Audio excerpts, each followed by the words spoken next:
नमस्कार साथियों। दोस्तों, आज एक ऐसे टॉपिक के बारे में हम बात करेंगे। उससे पहले एक बार नए मेहमानों का मैं स्वागत करना चाहूँगा और एक छोटा सा निवेदन उनसे कि प्लीज़ इस चैनल तक आप आए हैं तो सब्सक्राइब करके ज़रूर जाएं और जो बेल आइकन का आपको ऑप्शन नज़र आ रहा है प्लीज़ उसे भी क्लिक कर दें ताकि मेरे वीडियो पब्लिश होते ही आपको अपडेट्स के रूप में मिल सके, नोटिफिकेशन में आ जाएंगे और आप उनको आसानी से देख करके अपने मन की क्वेरीज को शांत कर सकते हैं। दोस्तों, आज आप लोगों के लिए एक ऐसा टॉपिक लेकर के आया हूँ। वैसे तो बहुत कम हाथों में पाया जाता है, लेकिन जिनके भी हाथों में पाया जाता है दोस्तों, उनकी तो किस्मत एक बार से खुल ही जाती है। तारा या नक्षत्र दोनों एक ही बात है। ये दोनों अगर किसी के हाथों में है तो दोस्तों बहुत ही ज़बरदस्त और बहुत ही शुभ परिणाम उस इंसान को अपने जीवन के अंदर मिलते हैं। कोई एक विशेष परिस्थितियों में ऐसा हो सकता है कि कहीं उसको शायद फल ना मिल रहा हो, तो उसका एक रीज़न अलग हो सकता है। लेकिन यदि तारा या नक्षत्र हाथों में है तो सफलता के वो आदमी झंडे गाड़ेगा, यानी सफलता उसके कदम चूमेगी। ये इस तरह का रीजंस उसके देखा गया है। तो ये कहाँ कहाँ हो सकते हैं जानते हैं। तो उसके लिए सबसे पहले हम हाथ ड्रॉ कर लेते हैं। तो लीजिए दोस्तों, ये हाथ आपके सामने मैंने ड्रॉ कर लिया है और मैं इसके अंदर सबसे पहला नंबर लेना चाहूँगा तर्जनी उंगली। ये तर्जनी उंगली आपकी है। पहले तो मैं बता दूँ आपको कि ये किस तरह का निशान होता है।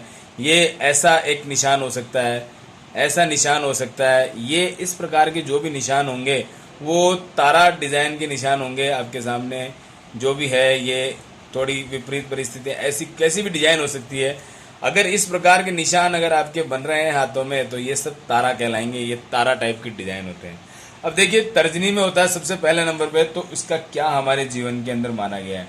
तो तर्जनी पे होने पे ये हर प्रकार से शुभ माना गया है। जीवन में इंसान के शुभ ही शुभ काम घटेंगे। हर प्रकार की फील्ड में उसको बहुत शुभ मतलब बहुत अच्छी स्थितियां मिलेगी। हर जगह पे उसको सफलता मिलने के चांसेस यहाँ बनते हैं। तो ये एक सबसे पहले दुआ है आप लोगों के लिए। सबसे पहले निवेदन है ईश्वर से कि ये तर्जनी में आपके होना ही चाहिए। जो लोग, जो मेरे भाईबंद इसका वीडियो देख रहे हैं, मैं चाहूँगा उनके तर्जनी पे हो, बाकी ईश्वर की मर्जी। सेकंड नंबर की मैं बात करता हूँ। इसके अंदर यदि मंगल रेखा दोस्तों कहाँ होती है, मैं ड्रॉ करता जाऊँगा आपके सामने और आपका इस तरह से आपको पता चलता चला जाएगा। ये सबसे पहले अपन जीवन रेखा को ड्रॉ कर लेते हैं और इसी के ऊपर ये आपकी मंगल रेखा। मैं पहले भी वीडियो बता चुका हूँ, इसको देवदूत या मंगल रेखा या एंजल लाइन भी बोला जाता है। तो ये मंगल रेखा पर अगर आपके स्टार है कहीं पर भी, तो कहीं एक इस इंसान का नेगेटिव पॉइंट भी है। मैंने स्टार्टिंग में बताया था 90-80% सफलता भी है, लेकिन अगर ये यहाँ होता है तो यही एक इसका नेगेटिव पॉइंट है। इस इंसान की हत्या होती है। हर निशान का अपनी अपनी जगह दोस्तों महत्व होता है। कहीं थोड़ा सा नुकसान है, कहीं फ़ायदा है। जैसे मैंने आपको पिछले एक इसमें वर्ग में बताया था, यदि किसी इंसान के वर्ग का निशान है तो एक ऐसा पर्वत है जहाँ शुक्र पर्वत, उसके अंदर उसके वर्ग का सबसे बड़ा नुकसान होता है। ऐसा ही इस पॉइंट के में भी यही है। सफलता वाली जगह पे यदि हम बात करते हैं तो सफलता भी मिलती है, लेकिन मंगल रेखा पर होने पर उसकी हत्या के चांसेस बन जाते हैं। तीसरा नंबर की मैं बात करता हूँ सूर्य रेखा। अब दोस्तों, सूर्य रेखा कहाँ होती है जरा बात करते हैं अपन। तो अगर इस रेखा पर है, ये आपका जो अनामिका रिंग होती है, यहाँ कहीं आपकी सूर्य रेखा इस तरह से निकली हुई हो सकती है, थोड़ी टेढ़ी मेढ़ी हो सकती है, थोड़ी सी इस तरह से भी जा सकती है। तो ये सूर्य रेखा जो है आपका यहाँ पर, अगर इस पर कहीं पर भी स्टार बना हुआ है तो ये दोस्तों बहुत ही अच्छा साइन है। व्यापार में वो इंसान अग्रणी होगा, व्यापार में उसको ज़बरदस्त सफलता मिलेगी। तो ये इस तरह की चीज़ है कि मतलब उसके वारे नारे इस तरह से इस कंडीशंस पे हो सकते हैं।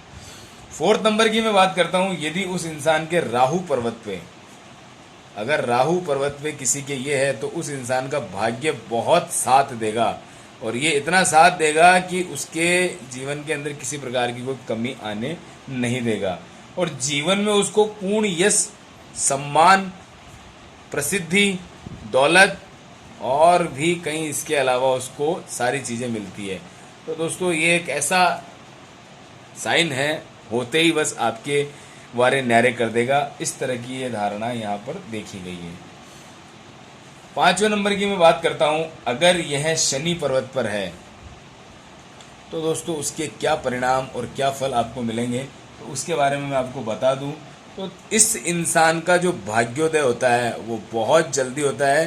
हो सकता है 20, 18, 22 इस उम्र के आसपास में उस इंसान के पास में खूब दौलत आ जाए, कोई अच्छा काम उसको मिल सकता है, या कहीं उसकी ऐसी लॉटरी लग सकती है कि वो उस वजह से उसका बहुत काम चल जाए। और यह इंसान अपने लक्ष्य के प्रति लगातार अग्रसर होता रहता है, यानी जो इसने टारगेट ले लिया तो वो इसको अपने जीवन के अंदर मिलता रहेगा, और इसके साथ साथ में इसको मान सम्मान, यश, प्रसिद्धि, दौलत सब कुछ मिलता चला जाएगा। ऐसे शनि पर्वत पर होने पर इसके ये बेनिफिट्स होते हैं। अब इसके अलावा अगर अंगूठे पर, नेक्स्ट पॉइंट की मैं बात करता हूं, अगर किसी के अंगूठे पर ये चीज़ है तो दोस्तों उस जगह पे इसका क्या बेनिफिट रहेगा। ये आपका अंगूठा क्षेत्र है, ये आपका इस जगह पर, इस जगह पर, कहीं पर भी। यहाँ तो हालांकि चक्र होते हैं इंसान के, लेकिन यहाँ अगर किसी प्रकार का कोई निशान जो कि स्टार से मेल खाता है, अगर ये हुआ तो यह व्यक्ति बहुत ही ज़्यादा परिश्रमी, सहनशील, हर बात को सहन करने वाला और इसके अलावा सफल व्यक्ति होता है। गुड पर्सनैलिटी उसकी होती है, और ऐसा व्यक्तित्व उसके अंदर होता है कि मतलब आप उससे एक बार मिलेंगे तो मिलते रह जाएंगे। इस तरह का जीवन में उसके ऊपर देखा गया है। और इसके अलावा भी कहीं पर ये निशान जहाँ भी होता है तो वो सब जगह पे शुभ परिणाम देगा, सिर्फ एक आपके इस पर्वत को छोड़ करके। ये एक नेगेटिव पॉइंट है, मंगल रेखा पर होती है तो हत्या होने के चांसेस है, बाकी सब जगह पे शुभ परिणाम इस चिन्ह के देखे गए हैं। अपवाद सब जगह है दोस्तों, मैं आपको पहले भी कह चुका हूँ ये बात, इसलिए घबराए नहीं। जो अपने हाथों में स्थिति है वो है, क्या कर सकते हैं। तो दोस्तों ये था आज तारा या नक्षत्र आपके हाथों में है तो क्या होगा। तो अगर पसंद आया हो टॉपिक तो प्लीज़ कमेंट कर दीजिए और लाइक सब्सक्राइब करना न भूलें। मिलते हैं बढ़िया टॉपिक के साथ में अगले वीडियो में। Thank you, bye bye.